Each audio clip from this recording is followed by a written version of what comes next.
নমস্কার, শুভ সন্ধ্যা। বেঙ্গলি অ্যাসোসিয়েশন অফ গ্রেটার শিকাগোর আজকের ভার্চুয়াল সেমিনারে আপনাদের সবাইকে জানাই স্বাগত। আমি Dipak Ghosh, coordinator for the seminar programs. আজকের সেমিনারের টপিক হচ্ছে taking care of your spiritual health during কোভিড-19 প্যান্ডেমিক। এই সেমিনার সিরিজে এর আগে আমরা দুটো অনুষ্ঠান করেছি।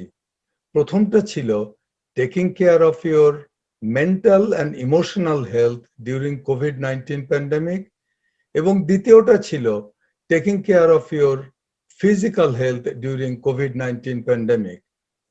এই কোভিড-19 অতিমারিতে গত এক বছর ধরে আমরা খুব খারাপ সময়ের মধ্যে দিয়ে যাচ্ছি। আমরা নিকট আত্মীয়, বন্ধু বান্ধব, আত্মীয় স্বজনের সঙ্গে একসঙ্গে দেখাশোনা করতে পারছি না, সোশ্যালি আমরা গেট টুগেদার করতে পারছি না। তার একটা খুব খারাপ এফেক্ট আমরা দেখছি, একটা শারীরিক দিকে পড়ছে এবং মানসিক দিকেও এর একটা খারাপ প্রভাব পড়ছে। শারীরিক দিকে ধরুন যে এই ব্যথা বেদনা, বাড়িতে দেখে কাজ করার জন্য, এক্সারসাইজ না করার জন্য একটা যে খারাপ দিক দেখতে পাচ্ছি, সেটা মানসিক দিকেও দেখা যাচ্ছে যে অনেকে ডিপ্রেশন, সুইসাইডাল টেন্ডেন্সি ইত্যাদি হচ্ছে।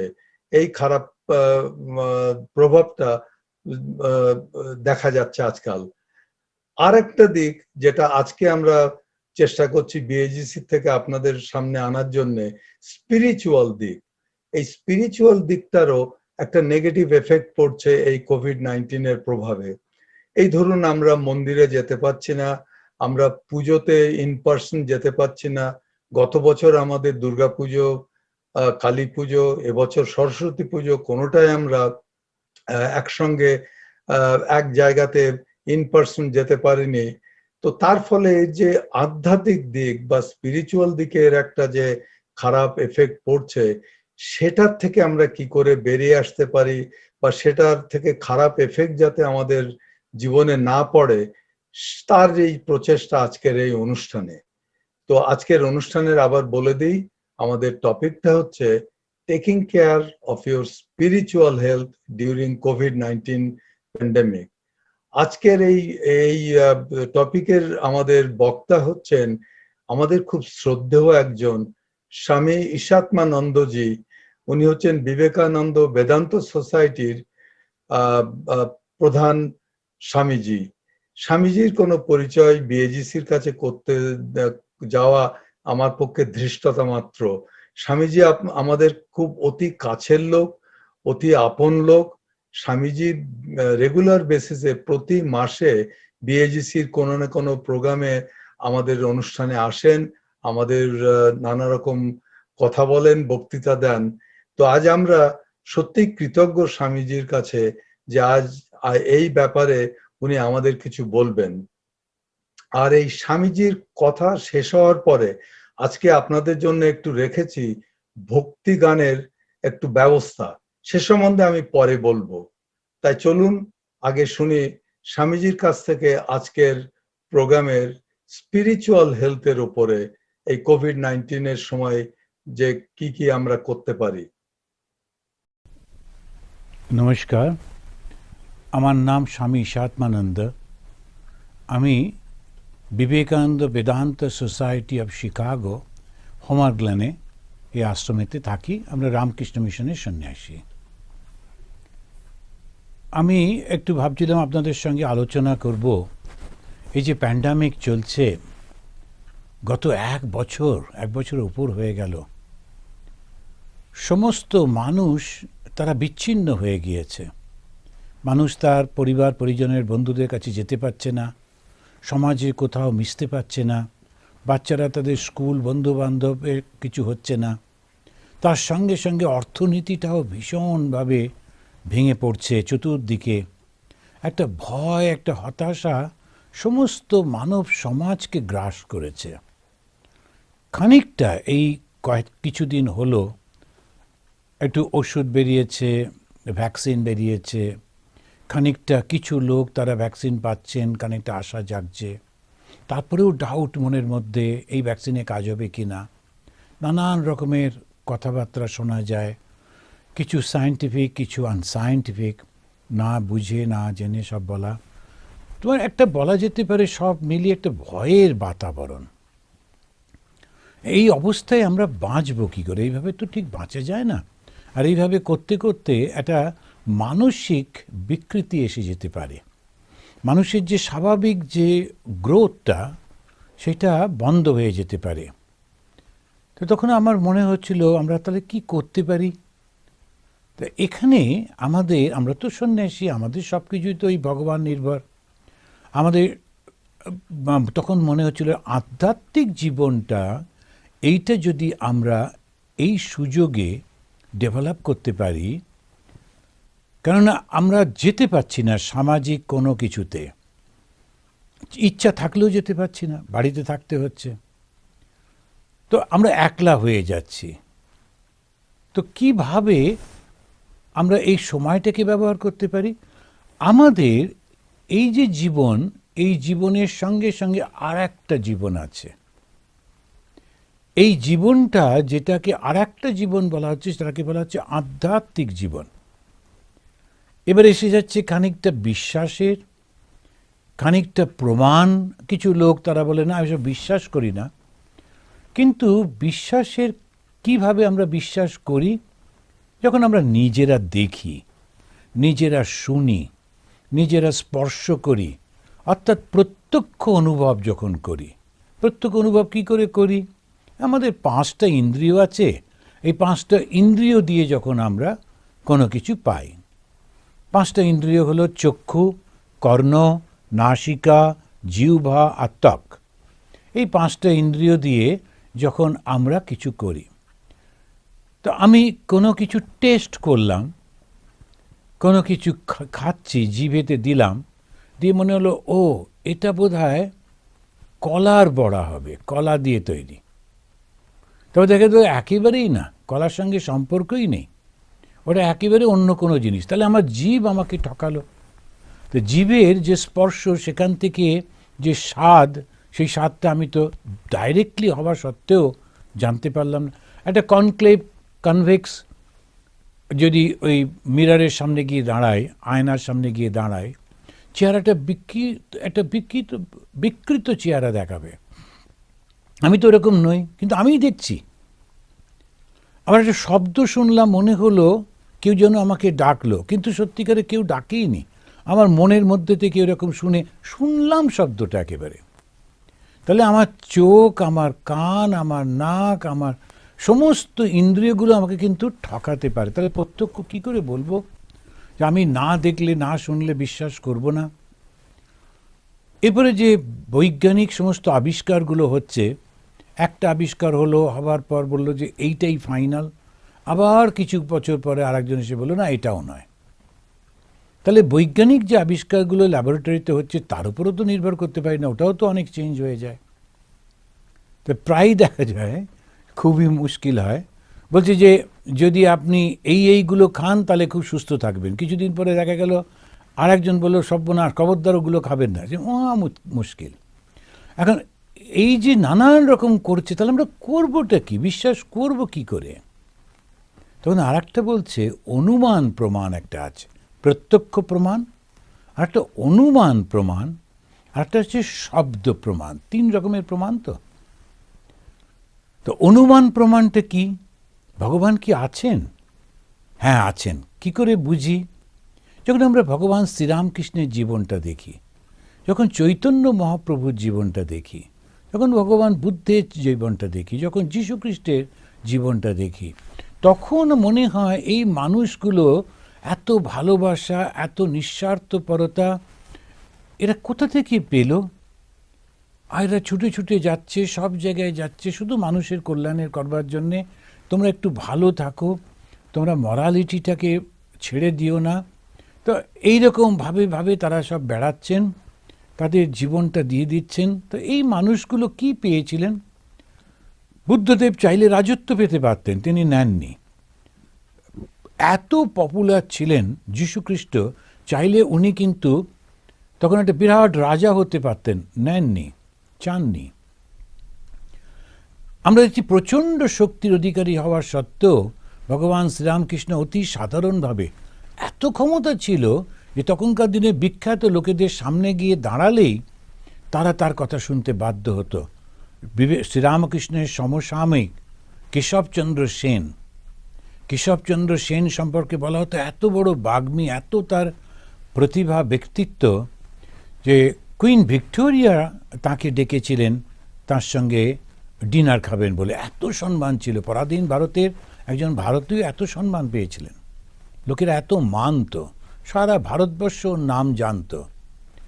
ওই কলকাতার একটা জায়গায় একটা বাগান বাড়িতে ভগবান শ্রীরামকৃষ্ণ গেলেন, গিয়ে তার সামনে দাঁড়ালেন। তার পরের দিন থেকে কেশব শ্রীরামকৃষ্ণের অনুগামী হয়ে গেলেন। কেমন করে সম্ভব হয়? স্বামী বিবেকানন্দ কলকাতার একজন গ্র্যাজুয়েট, 29 বছর বয়স, সেই শিকাগোতে তিনি দাঁড়ালেন একটা স্টেজে, অত বড় সামনে ওই রকম 7,000 লোক, এরকম কোনোদিন বক্তৃতা করেননি।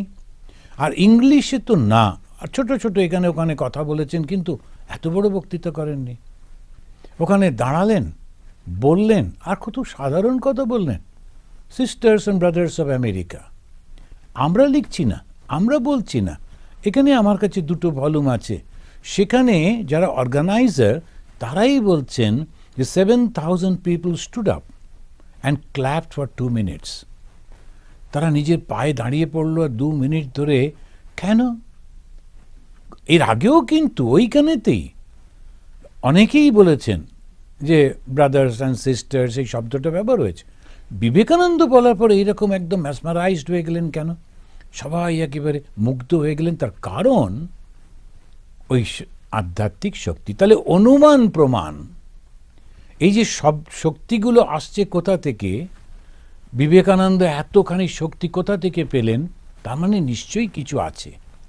এইটা অনুমান করে আমরা বলতে পারি যে ভগবান আছেন। আর একটা হচ্ছে শব্দ। শব্দ হচ্ছে বিখ্যাত এইসব মানুষগুলো যে কথাগুলো বলে গেছে সেটাকে বিশ্বাস করা। হিমালয়ের উচ্চতা এতটা, একজন রাখালবাবু তিনি বলে গেলেন, তা আমরা কি মাপতে যাচ্ছি ফিতে নিয়ে? ওটাই তো ছোটবেলায় পড়লাম, বিশ্বাস করলাম হিমালয়ের উচ্চতা এতটা। যেখানে যেমনভাবে পড়ছে করে শব্দ মানে কেউ কেউ যারা স্পেশালাইজড তারা সেটাকে রিসার্চ করে ওইটা বলছেন। তেমনিভাবে ঋষিরা যখন বলছেন, এই মানুষগুলো এত ভালো মানুষ, তারা বলছেন একটা আত্মা, তিনি পরমাত্মা আছেন, আর আমাদের মধ্যে সেই পরমাত্মার ছায়াটা পড়ছে। আর যখন ছায়াটা পড়ছে সেটা পড়ছে বুদ্ধির ওপরে, আর সেই রিফ্লেকশনটা, সেই ছায়াটাতেই আমি বলছি। বেদান্তের দৃষ্টিতে আমি যে বলি, এই আমিটা কে? ওই যে সেই পরমাত্মা। ভগবান শ্রীরামকৃষ্ণ খুব সুন্দর করে উদাহরণ দিলেন, বললেন কাঁচা আমি আর পাকা আমি, দুটোই আমি। কাঁচা আমি কোনটা? ওই যেটাকে আমরা আমি বলি। আর এই যে আমি বলি সেটা আমার এই শরীরটার সঙ্গে অ্যাসোসিয়েটেড, আর শরীরটা আবার এই পরিবার সমাজের সঙ্গে অ্যাসোসিয়েটেড। তো এইখানেতে আমরা যে ওটা বলছি ওটা একটা ছোট আমি, তার মানে বড় আমি আছে, তার রিফ্লেকশন। এই পর্যন্ত। তাহলে আমরা যে শুরু করলাম, আমরা একা হয়ে গেছি। কেন? কারণ আমি আমার মনের মতো বন্ধু বান্ধব পাচ্ছি না, সামাজিক পরিস্থিতি পাচ্ছি না, আমরা অনেক কিছু পাচ্ছি না। কে পাচ্ছে না? আমার মনটা পাচ্ছে না। মন পাচ্ছে না। এই যে শরীরটা, সে শুধু যায়, শরীরটা তো তার সঙ্গে কোনো সম্পর্ক নেই, সবটা তো মনের। আচ্ছা, এইবারে তাহলে মনটা কি? তখন মনটা বোঝা গেল কোনো একটা বড় চৈতন্যের, তার একটা ছায়া পড়েছে, তার একটা রিফ্লেকশন হয়েছে, তাতেই আমার মন। বেশ, তাহলে আমরা সেই যে সত্যিকারের চৈতন্য, যার থেকে ওই ছায়াটা, এই রিফ্লেকশনটা এসছে, সেটাকে একবার দেখি না? এখন অনেক সময় দেখা যায় একটা বাটিতে জল আছে, জলের উপরে সূর্যের প্রতিবিম্ব পড়েছে, দেখতে একদম সূর্যের মতো, অত গোল, ছোট কিন্তু গোল। কিছুক্ষণ পরে সূর্যটা ওই জলটাকে গরম করে দিচ্ছে। তার মানে উত্তাপটাও রয়েছে, কিন্তু ওইটাই কি সত্যিকারের সূর্য? তা তো নয়। তাহলে আমরা ওই রকমই একদম বুদ্ধি রয়েছে, বিচার রয়েছে, বিবেক রয়েছে, ভালোবাসা রয়েছে, সব কিছু আছে, অথচ তার আর একটা সোর্স আছে। এই সোর্সটাকে যদি আমরা ভগবান বলি, আপত্তি কি? ভগবানের নামটাই ভগবান বলে একটা নামকরণ করা হলো। এইবারে যদি তার সঙ্গে যোগাযোগ করবার চেষ্টা করি, তখন কি হয় দেখা যাক। এই প্যান্ডামিকে আমি কি চাইছি? আনন্দ চাইছি। কিভাবে আনন্দ পাব? না, সমাজের যেভাবে পাওয়া যায়, বিভিন্ন আমরা মিটিংয়ে যাই, সব কিছু করি, এতে আনন্দ পাই তো। আচ্ছা বেশ, একবার আনন্দের জন্য অন্যরকম কি করতে পারি? বাধ্য হয়ে আমরা বাড়ির মধ্যে রয়েছি, বাধ্য হয়ে বিচ্ছিন্ন হয়ে গেছি, আর পাগল পাগল লাগছে, সবসময় মনে হচ্ছে কি করব। সারাক্ষণ ইউটিউব ঘাঁটছি, টিভি দেখছি, করছি, কোনো রকমের সময় কাটিয়ে দেওয়া। এবারে সময়টা যদি অন্যভাবে কাটাই, দেখা যাক না, চেষ্টা করে যদি পারা যায়। তো ধরা গেল হাতে একটু সময় রয়েছে, তো অফিসের কাজকর্ম যা করা হলো, তারপরেতে এইবারেতে আমি একটু একা একা বসলাম। বাড়িতে ছেলে মেয়ে নেই, তো আমি একটু একা রয়েছি, তখন একটা জায়গা ভালো করে পরিষ্কার করে একা একা বসলাম।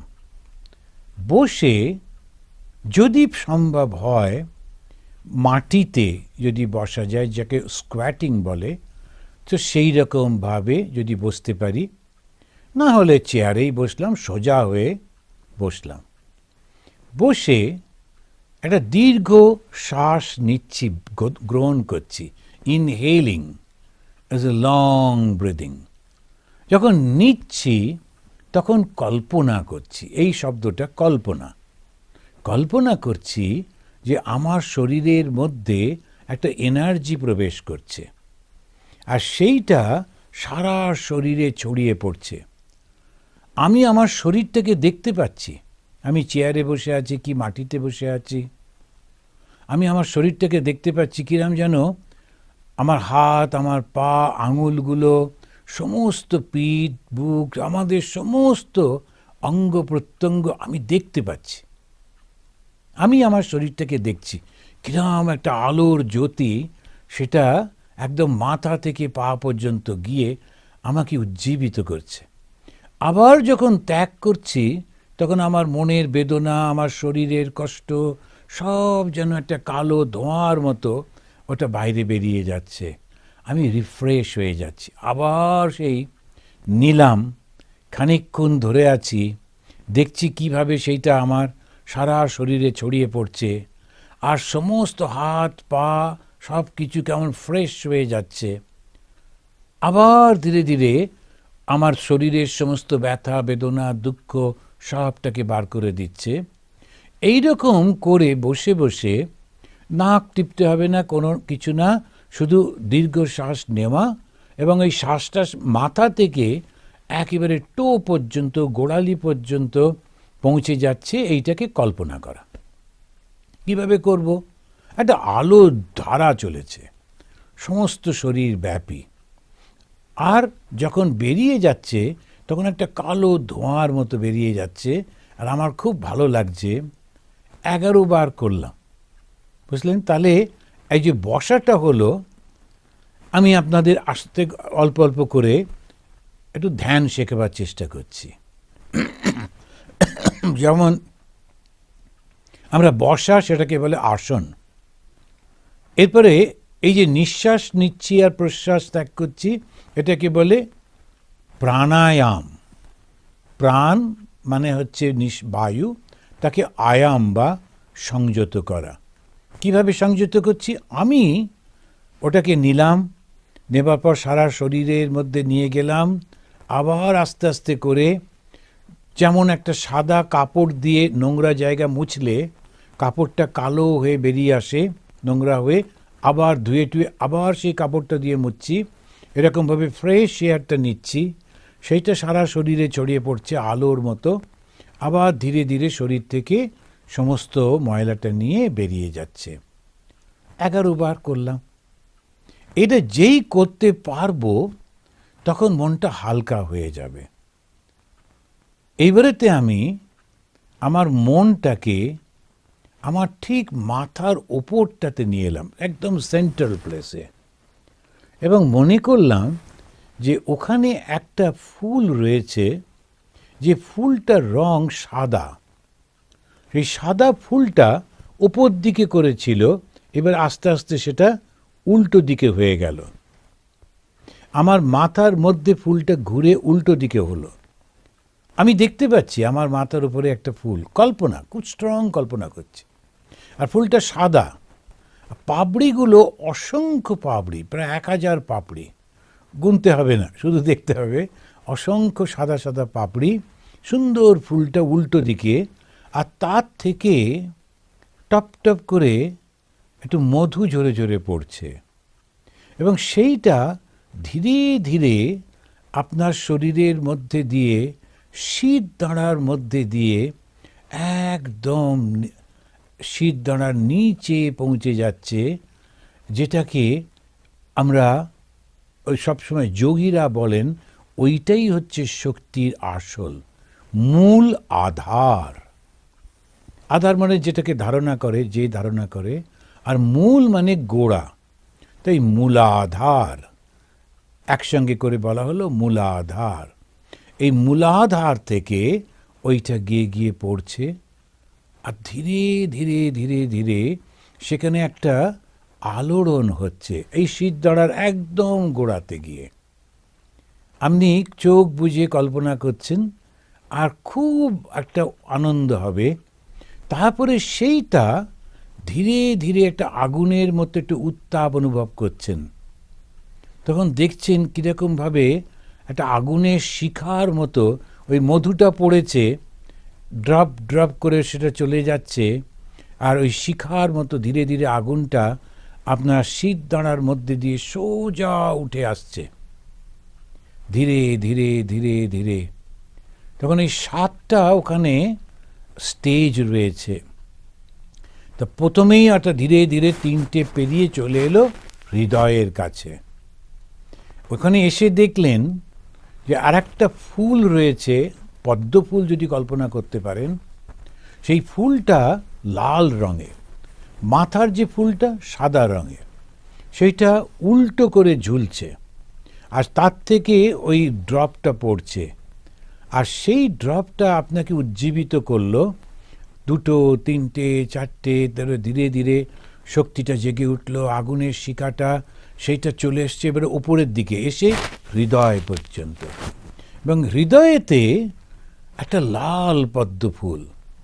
এই লাল পদ্ম ফুলের ওপরে কি অদ্ভুত একটা আলো জ্বলছে, একটা প্রদীপ জ্বলছে, মাটির প্রদীপ লাল পদ্ম ফুলের উপর রয়েছে। সমস্ত আপনার হৃদয়টা আলোকিত হয়ে রয়েছে। আপনি ফুলটা দেখতে পাচ্ছেন, প্রদীপটাকে দেখতে পাচ্ছেন, প্রদীপের শিখাটা জ্বলছে দেখতে পাচ্ছেন, অল্প অল্প শিখাটার রিফ্লেকশন পড়েছে এই প্রদীপের মধ্যে রাখা তেলটা, ওটা দেখতে পাচ্ছেন। সুন্দর লাগছে, ভালো লাগছে। চুপ করে এবারে দেখলেন ধীরে ধীরে ওই প্রদীপটা নেই, ফুলটা নেই, শুধু ওই শিখাটা রয়েছে। আর ওই শিখাটা, আলোর শিখাটা ধীরে ধীরে সমস্ত শরীর ব্যাপী আপনাকে ঢেকে ফেলছে। একটা উজ্জ্বল আলো আপনার যে শরীরটা, সেই শরীরে আমাদের হাড়, মাংস, রক্ত কিচ্ছু নেই, শুধু আলো আর আলো। দেখছেন যে পুরো এই প্রদীপটা ধীরে ধীরে, সমস্ত প্রদীপটা, আপনি নেই, শুধু প্রদীপটা ওখানে রয়েছে। এবার একটা অদ্ভুত আনন্দ হচ্ছে। কিসের আনন্দ? হালকা হয়ে যাচ্ছে শরীর আর মনটা। পৃথিবীর কোনো চিন্তা নেই, কোনো উদ্বেগ নেই, শুধু ওই আলোটাকে আমি অনুভব করছি। আলোর মধ্যে মিশে গিয়ে দেখছি আমি আকাশে, আমি বাতাসে, আমি পৃথিবীর সর্বব্যাপী ছড়িয়ে পড়ছি। এ কি বিশাল আলোটা! ওই যে ছোট্ট সূর্যটা ছিল একটা জলের মধ্যে, সেইটা এখন আসল সূর্যের কাছে পৌঁছে গেল। এইটা যদি আমরা 10 মিনিট একটা বাড়িতে বসে কল্পনা করতে পারি, তাহলে খুব ভালো হবে। দেখবেন একদম উত্তেজনা থাকবে না, শরীর মন শান্ত হয়ে গেছে, খুব ভালো লাগছে। এইটা ভাবে এই প্যান্ডামিকের সময় আপনার ধ্যানের ক্ষমতাটাকে বাড়িয়ে নিন। বসা, তারপরে নিঃশ্বাসটাকে নেওয়া, নিঃশ্বাসটা জোরে জোরে করে নিচ্ছেন, লক্ষ্য করছেন সারা শরীর ব্যাপী একটা এনার্জি। তারপরে যখন ত্যাগ করছেন, সব জায়গা থেকে নোংরাগুলো নিয়ে চলে যাচ্ছে। আমার পায়ে ব্যথা ছিল, কোমরে ব্যথা, সব চলে যাচ্ছে। শরীরটা হালকা হয়ে যাচ্ছে, পরিষ্কার হয়ে যাচ্ছে।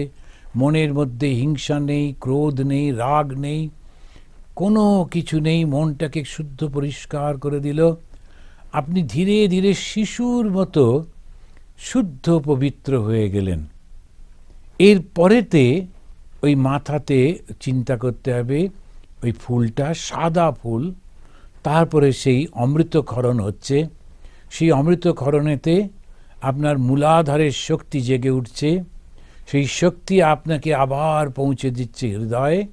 এই হৃদয়েতে আপনি লাল একটা ফুলের ওপরে আলো দেখতে পেলেন, যে আলোটা সমস্ত শরীর এবং পরিবেশটাকে ঢেকে দিল। এটা ধ্যান। এটা যদি করতে পারেন 10 মিনিট, এই কথাগুলো শুনতে শুনতে আর যত বেশি কল্পনার মধ্যে ডুবে যেতে পারবেন, তত দেখবেন একটা আনন্দে। তারপরে যখন চোখটা খুলবেন, ধীরে ধীরে আপনি তো প্রথমে মনে হবে আপনি নেই, তো সেটা একটা অসাধারণ আনন্দ। তারপর আপনার অস্তিত্ব ফিরে আসছে। আপনি ধীরে ধীরে ফিল করছেন আপনার পা, হাত, শরীর, মন। তখন আস্তে আস্তে করে তাকাচ্ছেন, দেখছেন, চট করে উঠে পড়বেন না। যেখানে বসে আছেন, চেয়ারে হোক বা আসনে, দুম করে উঠে পড়বেন না। আস্তে আস্তে দেখবেন, ধীরে ধীরে মনে হবে হ্যাঁ এই তো আবার হাত পাগুলো সচল হয়েছে, আমি দেখতে পাচ্ছি, আওয়াজ শুনতে পাচ্ছি। তখন ধীরে ধীরে উঠে পড়বেন। এটা করে দেখুন, এটাতে আপনার আধ্যাত্মিক শক্তি অনেক বেশি শক্তিশালী হবে। আর যদি একটু ভালো বই পড়া যায়, কোন বইগুলো? যেমন একটা বই আছে, ঠাকুরের যিনি শিষ্য ছিলেন, যার ঠাকুরকে বলতেন আমার ছেলে, তাকে বলতেন রাজা মহারাজ। স্বামীজি নাম দিয়েছিলেন, রাখাল নাম ছিল রাজা মহারাজ, স্বামী ব্রহ্মানন্দ। ওর একটা বই আছে প্রশ্ন উত্তরে, খুব সুন্দর। আর একটা আছে বিরজানন্দজি মহারাজ। এই বইগুলো বোধহয় আমাদের এখানে আছে, ইংলিশে অবশ্য, কিন্তু বাংলাতে তো এখানে অতটা হয় না। তো ইংলিশে বইগুলো পাবেন, আর বাংলাতে আপনি উদ্বোধনে গেলে বা অনলাইনে সব পেয়ে যাবেন। ছোট্ট ছোট্ট বই, একটু প্রশ্ন উত্তর, কিন্তু খুব সুন্দর। এক পাতা পড়বেন, একটা প্রশ্ন একটা উত্তর পড়ে নেবেন, ব্যাস হয়ে গেল।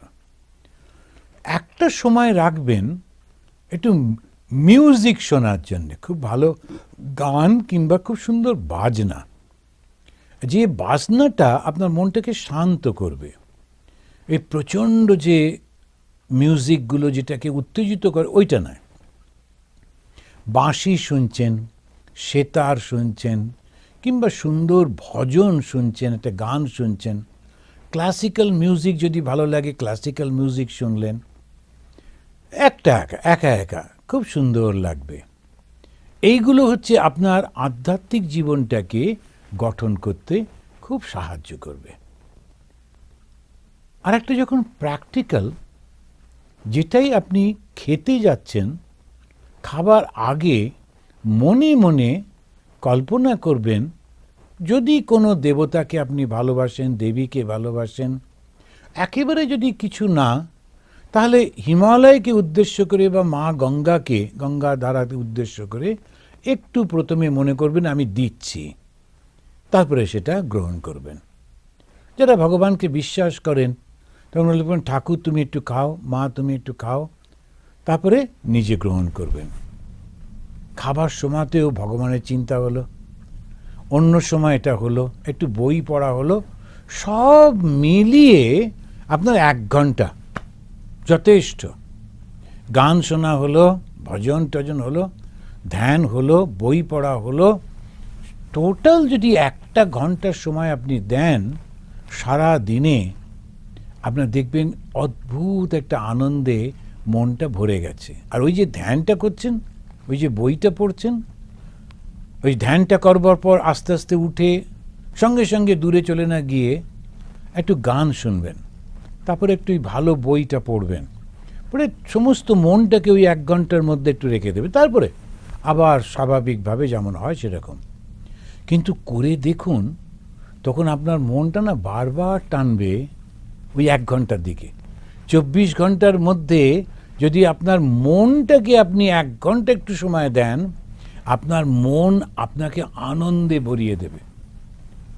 বাকি 24 ঘন্টার মধ্যে আপনি 7 ঘন্টা 8 ঘন্টা ঘুমন, বাকি সময় আপনি কাজ করুন, অন্যান্য সব কিছু করুন, বন্ধু বান্ধবদের ফোন করুন, টিভি দেখুন, নিউজ দেখুন, সব নর্মাল।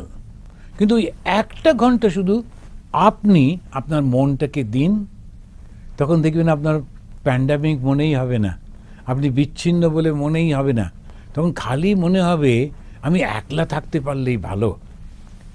তখন এই একাকিত্বটা আপনাকে সম্পূর্ণভাবে পরিপূর্ণ করে দেবে। তো এই প্যান্ডামিকের সময় আপনি নিজেই নিজের মনের বন্ধু হয়ে যান। গীতা শ্লোকটা বলে শেষ করি, খুব সুন্দর ওইখানেতে বলছে, ঊর্ধ্বরেত আত্মনা আত্মানম। এখানে আত্ম শব্দের অর্থ হচ্ছে মন। আত্মা শব্দটা অনেক রকম ব্যবহার হয়েছে। ঊর্ধ্বরেত আত্মনা আত্মানম ন আত্ম অবসাদয়েত আত্মৈব আত্মনো বন্ধু আত্মৈব রিপু আত্মনা। আপনার মনটাকে আপনার বন্ধু বানিয়ে নিন।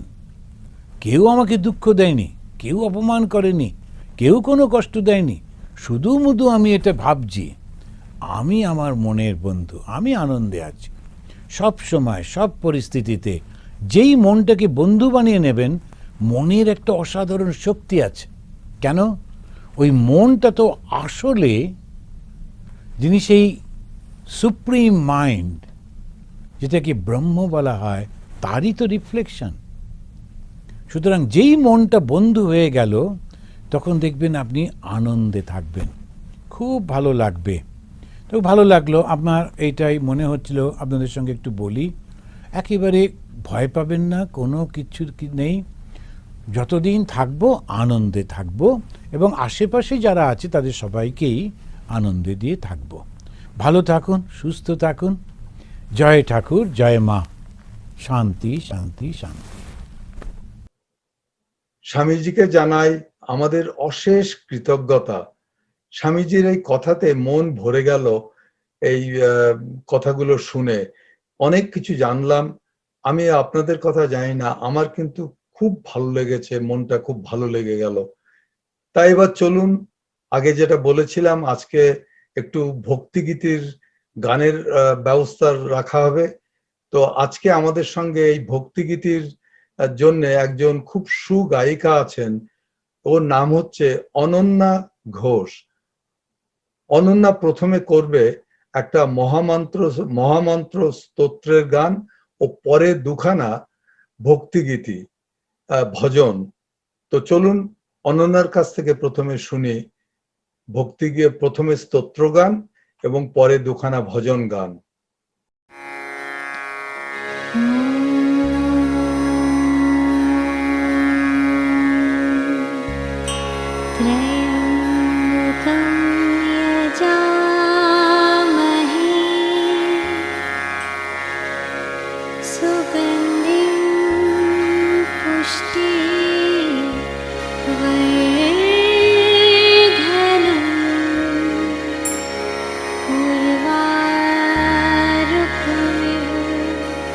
when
विधि पाऊं तो है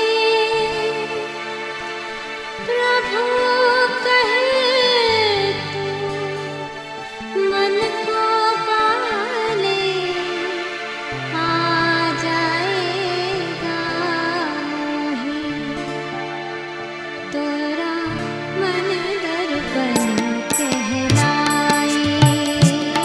तोरा मन दर्पण कहलाए भले बुरे सारे कर्मों को देखे और दिखाए तोरा मन दर्पण कहलाए तोरा मन दर्पण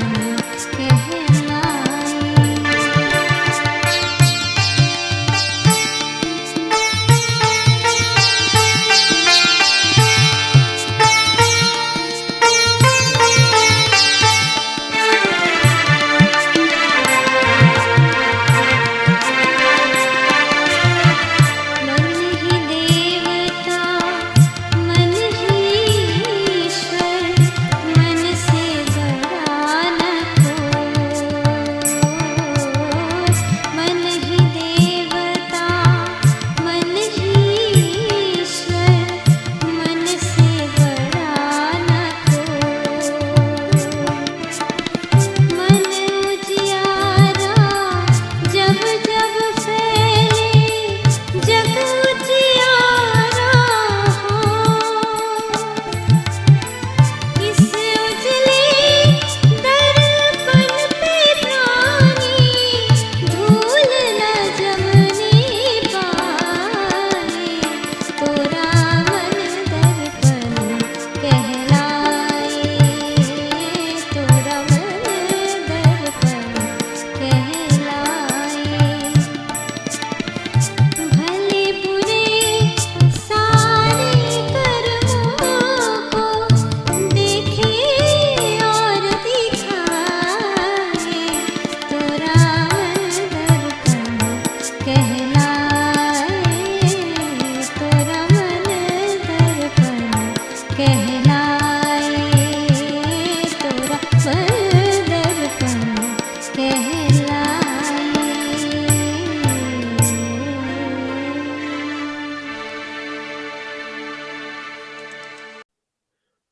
অনন্যা, তোমাকে অসংখ্য ধন্যবাদ। তোমার গান ও স্বামীজির কথা আজকে এই সন্ধ্যাটাকে আমাদের কাছে খুব মনটাকে ভালো করে দিল। আমাদের কাছে অনেক দিন মনে থাকবে, স্মরণীয় হয়ে থাকবে আজকের সন্ধ্যাটা। আচ্ছা, আসুন এবার পরিচয় করিয়ে দিই অনন্যার এই গানের সঙ্গে যারা যন্ত্রসঙ্গীতে অংশগ্রহণ করেছিল। কিবোর্ডে ছিলেন সহিল শামসি, তবলাতে ছিলেন সৌরভ বিশ্বাস, ব্যাকগ্রাউন্ড গিটারে, যদিও আপনারা গিটার ওকে দেখতে পাননি কিন্তু ওর শুনতে পেয়েছেন, অঞ্জন ঘোষ। আর আজকের এই অনন্যার প্রোগ্রামটা রেকর্ডিং এবং এডিটিং করেছেন অঞ্জন ঘোষ। আরেকজনকে আজকের এই প্রোগ্রামের ব্যাপারে বিশেষ কৃতজ্ঞতা এবং ধন্যবাদ জানাতে চাই, সে হচ্ছে আমাদের মালবিকা পালিত, ঝুমুর।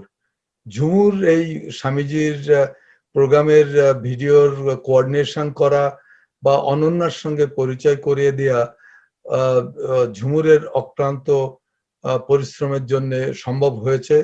ঝুমুর, তোমাকে আন্তরিক ধন্যবাদ জানাচ্ছি এই ব্যাপারে। আর ধন্যবাদ জানাতে চাই আমাদের বিএজিসি টেকনিক্যাল টিমকে, বিশেষ করে ভাস্কর চক্রবর্তী ও জয়ন্ত মুখার্জি এবং অন্যান্যরা। আপনারা নিশ্চয়ই জানেন যে এই ভিডিও এডিটিং করা, রেকর্ডিং করা ঘন্টার পর ঘন্টা ধরে ভাস্কর এবং ওদের গ্রুপ এইটা করে এবং রেডি করে এই ব্রডকাস্টিং এর জন্য। তাই আমাদের সবার পক্ষ থেকে ভাস্কর, জয়ন্ত এবং ভাস্করের গ্রুপকে আন্তরিক ধন্যবাদ জানাচ্ছি। আর ধন্যবাদ জানাচ্ছি আপনারা যারা বিএজিসির সদস্য, যারা আপনারা রেগুলার বেসিসে আমাদের এই সেমিনার প্রোগ্রাম দেখছেন, আমাদের এনকারেজ করছেন। আপনাদের জন্য এই প্রোগ্রাম করা, আপনাদের ভালো লাগলে আমাদেরও ভালো লাগবে। ভবিষ্যতে আরো সেমিনারের জন্য অনেকগুলো প্রোগ্রাম আমরা রেডি করেছি, প্রত্যেক মাসে একটা করে থাকবে, তাই আপনারা শুনতে থাকুন, দেখতে থাকুন, আপনাদের জন্য এগুলো করা। আজকের প্রোগ্রাম আমরা এখানেই শেষ করলাম। এতক্ষণ আপনাদের সঙ্গে ছিলাম আমি দীপক ঘোষ। নমস্কার।